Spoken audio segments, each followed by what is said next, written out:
Adventures of the Shadow are on the air, brought to you each week by the Blue Coal Dealers of America. These dramatizations are designed to demonstrate forcibly to old and young alike that crime does not pay. While they set the stage for today's shadow drama, let me ask you a brief but vital question. Have you heard about the new easy three-way plan for better home heating? It's the Blue Coal Plan, with the accent on convenience, economy, and comfort. Blue coal in your furnace means a steady-burning, longer-lasting fire that heats your home comfortably from cellar to attic. Next time you order fuel, insist upon Blue Coal. Your neighborhood Blue Coal dealer will be glad to explain his three-way plan for better home heating. Phone him tomorrow, won't you?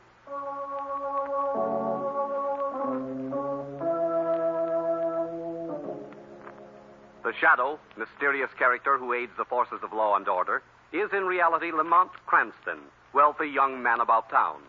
As the Shadow, Cranston is gifted with hypnotic power to cloud men's minds so that they cannot see him. Cranston's friend and companion, the lovely Margot Lane, is the only person who knows to whom the voice of the invisible Shadow belongs. Today's story, The Shadow Challenge.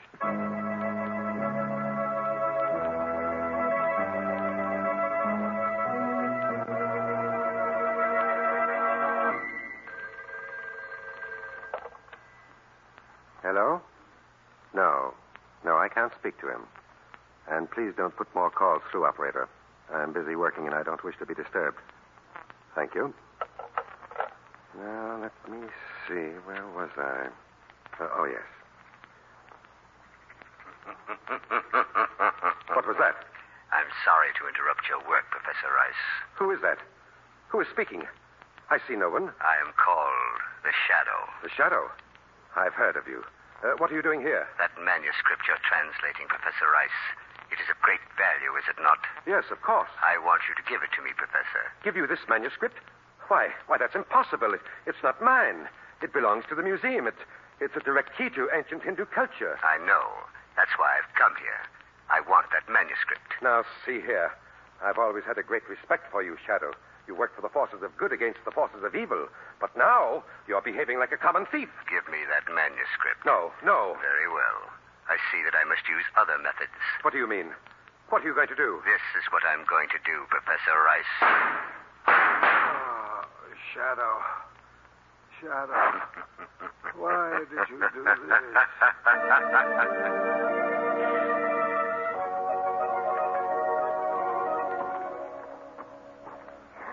Oh, Lamont Cranston, to think that I believed you all these years when you told me what a golfer you were. Oh, I just had an off day, that's all, Margot. Even the best of us experience those. Besides, I'm not used to playing in the sun. You weren't in the sun. Huh? You were in a nice, shady wood. You never saw the fairway all day. All right, you win. Do we have time for a swim? I think so. Oh, good. I've got to vindicate my athletic ability in some fashion. Big snowstorms, extra. Don't you ever change that headline down here? Well, not till I think of a better one. Paper, mister? All right, here you are. Thank you. Extra, entire northern states buried by snowstorm. Read all about Well, it. how bad was the storm? How many feet of snow? Margot, you're talking like a tourist.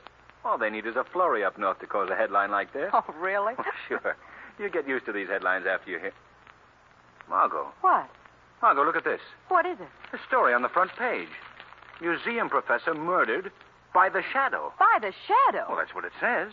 Professor Rice of the Cosmopolitan Museum was found dying in his apartment late this evening by the police. In a deathbed statement to Commissioner Weston, he described his assailant as an invisible man who called himself the Shadow. Well, Lamont, that's impossible. How do you explain it? I have no explanation.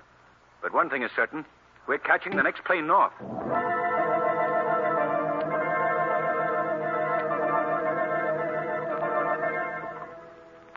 you say, Commissioner Weston, that the dying man swore that his assailant was the Shadow? That's right. Well, somehow I can't believe that. Now, look, Miss Lane, facts are facts. Well, what Margot means, Commissioner, is that she can't believe that the Shadow would do such a thing. Well, that's her opinion. Me, I think different. What do you mean? I've always suspected that the Shadow was a criminal at heart. Why? Otherwise, why would he always remain invisible? Oh, I tell you, he's a bad egg, and this murder confirms it. This manuscript, Commissioner, the one that the killer stole from Professor Rice. What do you know about it? Well, it's something that the professor was working on. Rice and 3 other scholars are employed by the Cosmopolitan Museum, specializing in, restoration and recreation of ancient Hindu culture. Yes, I'm acquainted with all of them and their work. Well, you probably know more about it than I do. Anyway, this manuscript was very valuable to them. But what value would it have to anyone else? That's out of the department, Miss Lane. My job is who put it to the corpus delicti. In other words, who killed Professor Rice. And the answer to that is the Shadow. And the motive? Larceny, my friend. Good old-fashioned larceny.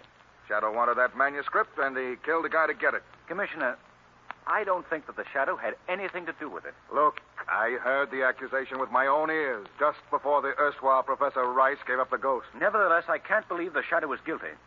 And I hope to be able to prove my point. How? Well, with your permission, I'd like to go to the museum and talk to Professor Rice's associates. See what I can learn. Go ahead. Go ahead, my friend.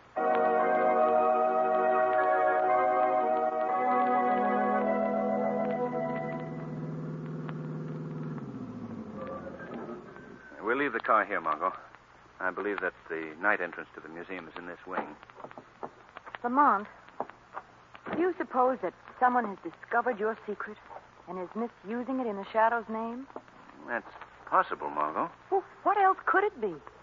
Well, perhaps Weston is putting the blame of the crime on the Shadow to excuse his department's inability to solve the murder. Oh, Lamont, what a horrible thing to do. Well, it's just a supposition, Margot. Well, here we are. We'll have to ring for the watchman. What do you expect to find out here, Lamont? Well, I want to talk to the other professors and find out more about the missing manuscript. Yes? What is it? Oh, good evening. We wish to see either Professor Carter or Hagen or Professor Almond. Yes? I know they're working here this evening. Are you expected? Yes, we are. Oh, well, come in.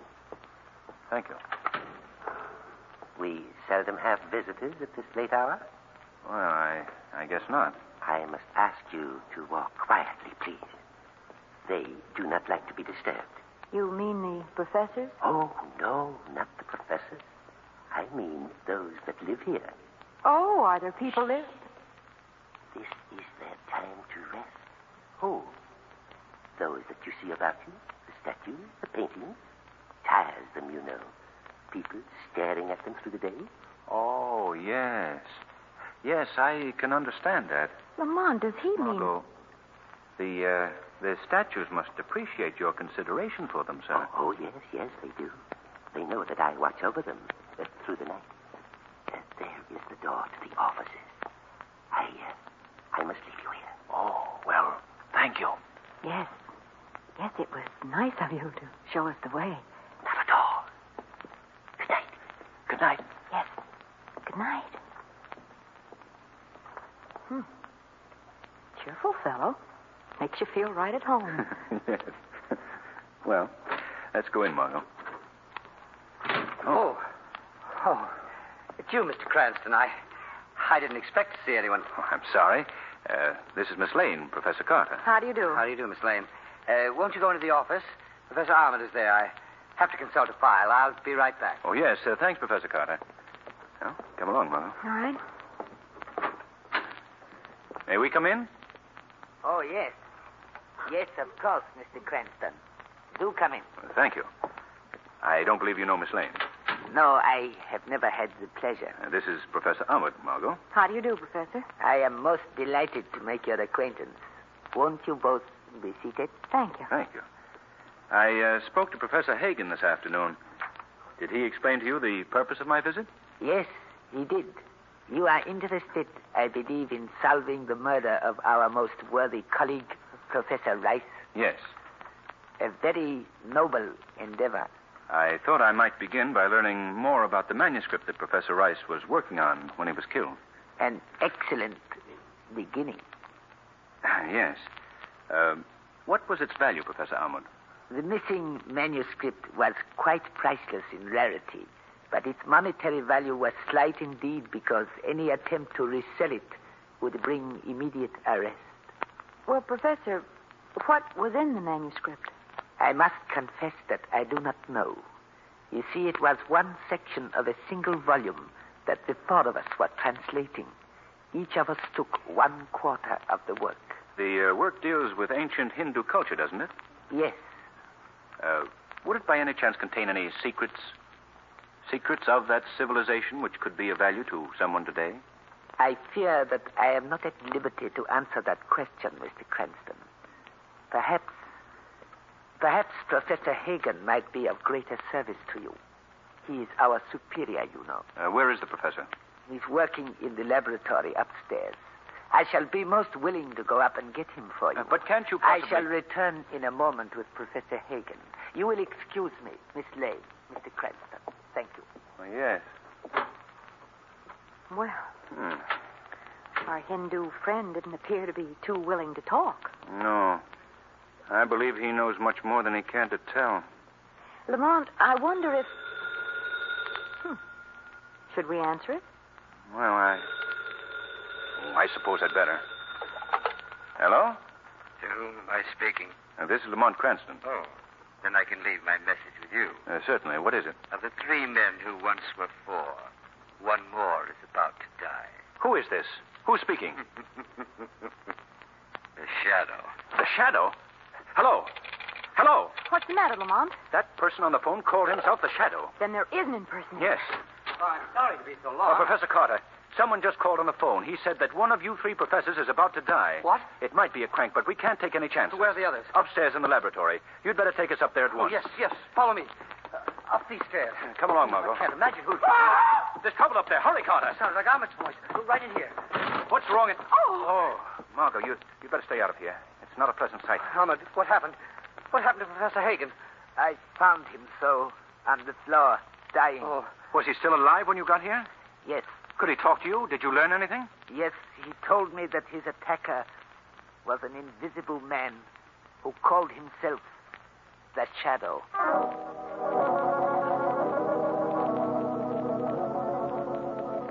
Well, Margot, we now have definite proof that someone is impersonating the Shadow. Yes, Lamont, but what can you do about it? Don't worry, Margot.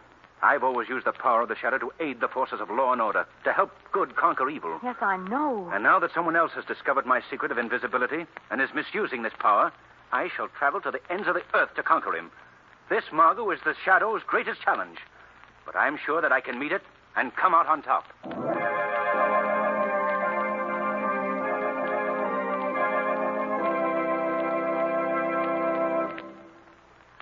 We'll find out how the Shadow meets his challenge in just a moment. But first, are you running your home on a budget plan? If you are, then every penny counts. And you can save not only pennies, but dollars by heating your home with blue coal. Yes, any way you look at it, blue coal gives you more for your money. It burns better, lasts longer, distributes dependable, healthful heat that will cut down your heating costs. And no wonder. You see, blue coal is America's finest hard coal. It comes from the heart of the northern Pennsylvania anthracite field, thousands of feet below the surface, where only the choicest hard coal is mined.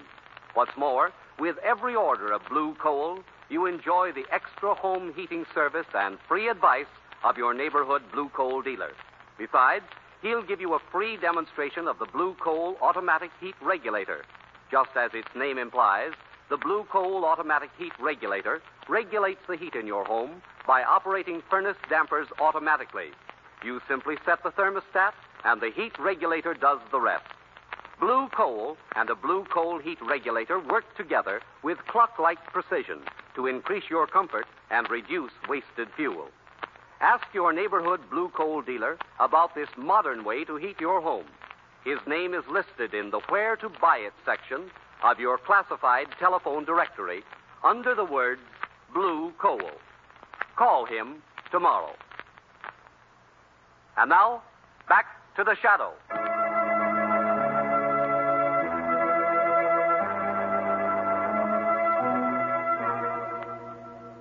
Lamont, have you uncovered any clues? Any leads as to the identity of this person who was masquerading as a shadow? Nothing important, no. But in the past 12 hours, I have received 2 mysterious unsigned messages. Really? What about? I'll read you one of them. It says, "Why don't you inquire into the jealousy of the 4 who now are 2? Does that refer to the 4 professors? Yes. And I learned that it's quite true. A great jealousy existed. All 4 men, although they worked together, were constantly vying with one another for individual glory. Then that's why the original manuscript was divided among the 4 of them. Exactly. Well, Lamont, you mentioned that you received 2 messages. What was the other one? I have it here. Now, listen to this. What were the secrets to be found in the manuscript that was being translated by the 4 who now are 2? And did you learn the answer to that question? Not very satisfactorily. I can only guess that these secrets were of an occult nature. Secrets of the ancient Orient. I see. And it was in the Orient, Margot, that the Shadow learned his secret of invisibility. Yes, of course. Lamont, who could have sent those messages? I don't know his identity, but judging by the phrases he used, they were written by the same man that I spoke to on the telephone. The man who calls himself the Shadow. But why should he be helping you? I wish I knew. In any case, Margot, his messages bear further investigation. So I think I shall begin by paying a call on Professors Carter and Amwood as the Shadow.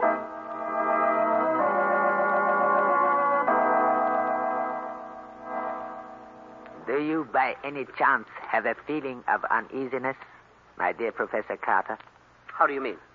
We still have in our trusted possession the remaining parts of the manuscript. That would make us, shall I say, logical victims. Then you believe, Professor Ahmed, that we too are marked for death? That was not my statement. I merely point to the past as a warning of the future. Well, that's a pleasant picture. If you don't mind, Professor, I'd rather not hear any more of your prophecies tonight. Very well, if that... What was that? You'll pardon my intrusion, gentlemen. Who speaks? I see no one. Allow me to introduce myself. I am called the Shadow. Shadow? He's come here to kill us. Now, don't be alarmed, Professor Carter. I shan't harm you. I've merely come here seeking information. It is true. It is true, just as we have heard. You are invisible, Mr. Shadow. Yes. Very interesting. Very. How do you achieve this invisibility? By hypnotizing your minds, gentlemen. Are you here to kill us as you did the others? I did not kill the others, Professor Carter. That was done by an imposter who used my name. And you can both help me to trap this masquerading murderer. Help you? How? By telling me what I wish to know. By answering my questions. What are your questions? What precious secrets were contained in the manuscripts that were stolen? Secrets? I do not understand. No evasions, please, Professor Amwood. You are both working on sections of that book. What is it about? What mysteries of the ancient Orient does it reveal? I am afraid you have been misinformed, my dear Shadow. Hasn't he, Professor Carter? Oh, yes. Yes, there are no secrets. You're lying, both of you. Lying? Yes, and your lies are most incriminating. You see, gentlemen, I happen to know the circumstances surrounding the death of Professor Hagen. And based on these circumstances, either of you could have been his murderer. That's not true. You don't know what you're saying, Shadow. But I do. So shall we say, gentlemen, that it might be wise for you both in the future to be much more careful.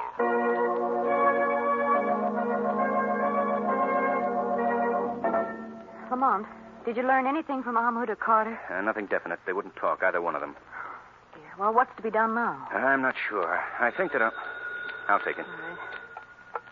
Hello? Is this Lamont Cranston? Yes? I just want to tell you that of the 4 who now are 2, one more is about to go. Who is this? You know who this is, Mr. Cranston. I am the Shadow. Hello. Hello. Oh, Lamont. Was that the imposter? Yes. He's delivered another warning. What was it? Another one of the professors is marked for death. Oh, which one? He didn't say. We must warn them both at once. Come on, Margot. Carter lives right down the street. We'll go to his place first. If he's all right, we'll call Amwood from there. But come quickly. We must hurry.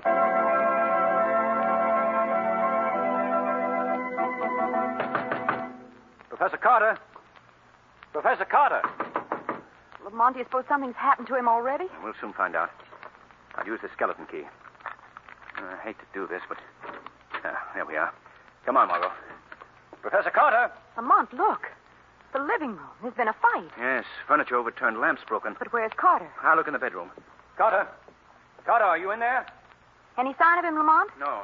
This is the only other room in the apartment. What could have happened to him? I don't know. It's quite obvious, though, that he was the one selected as the next victim. This whole thing becomes more baffling every minute.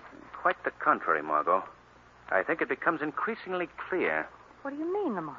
Before we came here, Margot, I was practically convinced that either Carter or Ahmud was the one who murdered Hagen and Rice. Lamont, are you serious? Yes, Margot. I felt that one of them had learned something from their share of the manuscript that made them kill to obtain the other men's copies. I see. But how was the shadow impersonated? That fits into it, too, Margot, very neatly. I learned the secret of invisibility in the Orient. It came from an ancient source.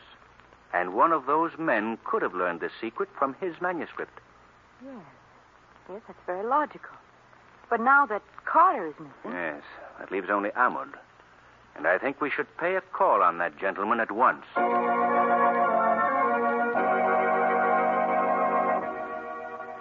We'd like to see Professor Ahmud, please. Oh, I'm sorry, sir. He's not in his apartment. When do you expect him? Well, not for some time, sir. He's been called out of town unexpectedly. When did he leave? A short time ago, sir. Did he say where he was going? No, sir. He just said he'd been gone for an indefinite period.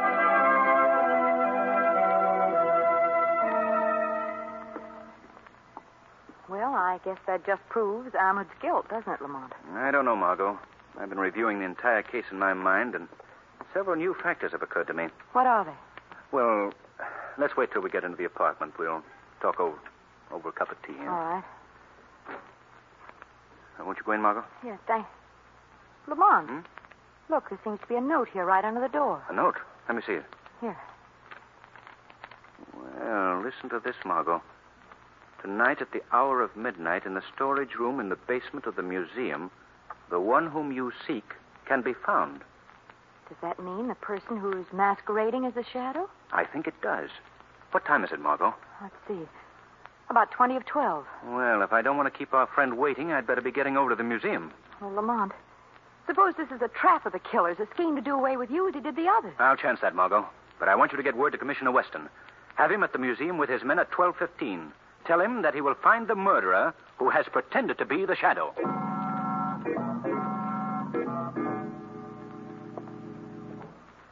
Is there anyone here?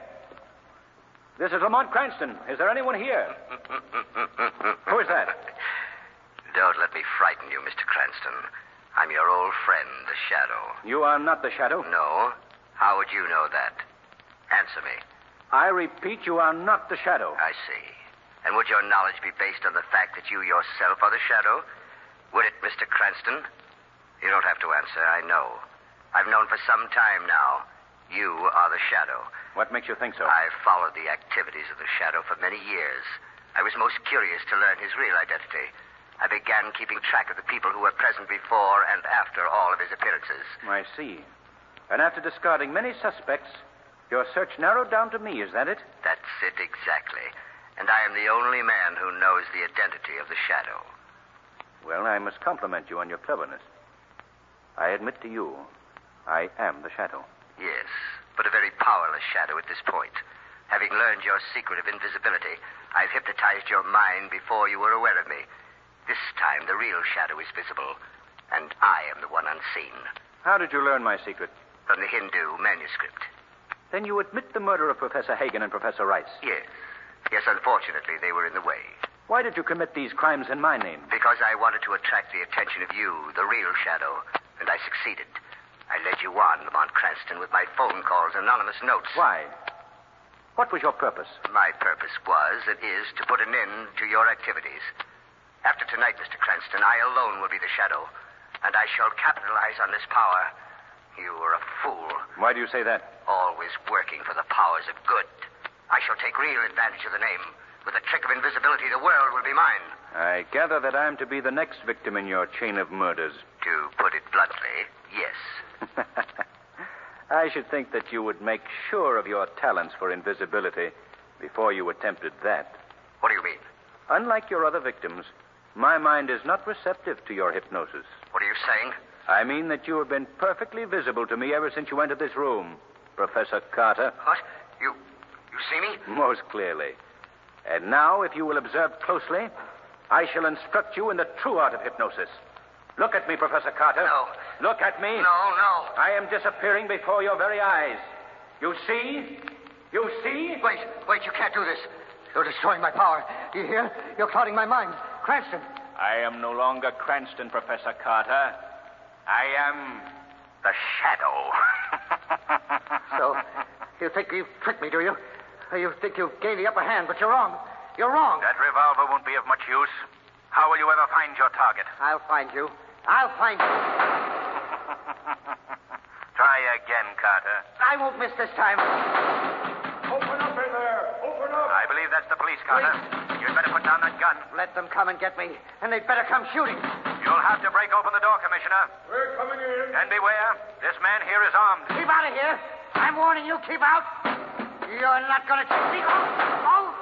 He's been hit, Commissioner. Come ahead. Shadow. So you're here, too. I came here to apprehend that man on the floor. He is the one who used my name in killing Hagen and Rice. What? What are you saying? Look, he's still conscious. Ask him. Ask him. All right. Why, it's Professor Carter. Yes, he was my impersonator. Carter. Professor Carter, is this true? Yes, that's true. How did you make yourself invisible? I learned the secret from the manuscript which I've destroyed. Carter, listen to me. You must know the identity of the real Shadow, don't you? Yes. Who is he? Tell me. The real Shadow is... You'll never learn now, Commissioner. But I think you should know this. In the future, you must always believe one thing about me. The Shadow at all times will be working on the side of right and justice.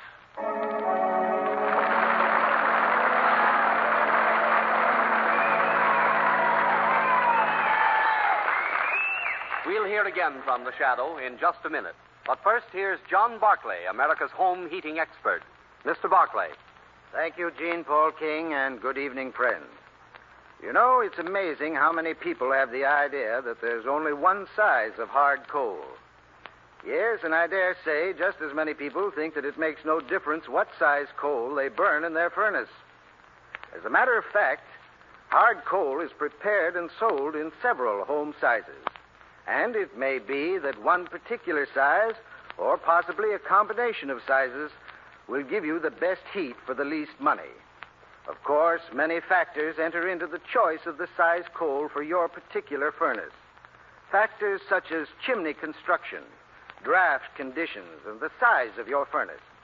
At any rate, a trained John Barclay serviceman can give a quick inspection of your heating plant and tell at a glance whether or not you're burning the right size coal.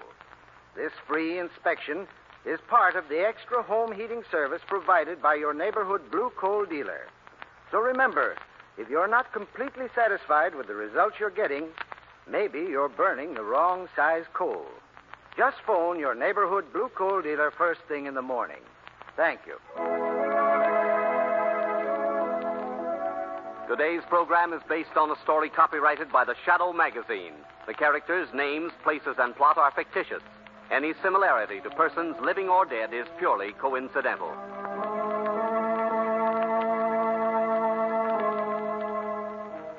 The weed of crime bears bitter fruit. Crime does not pay. The Shadow knows.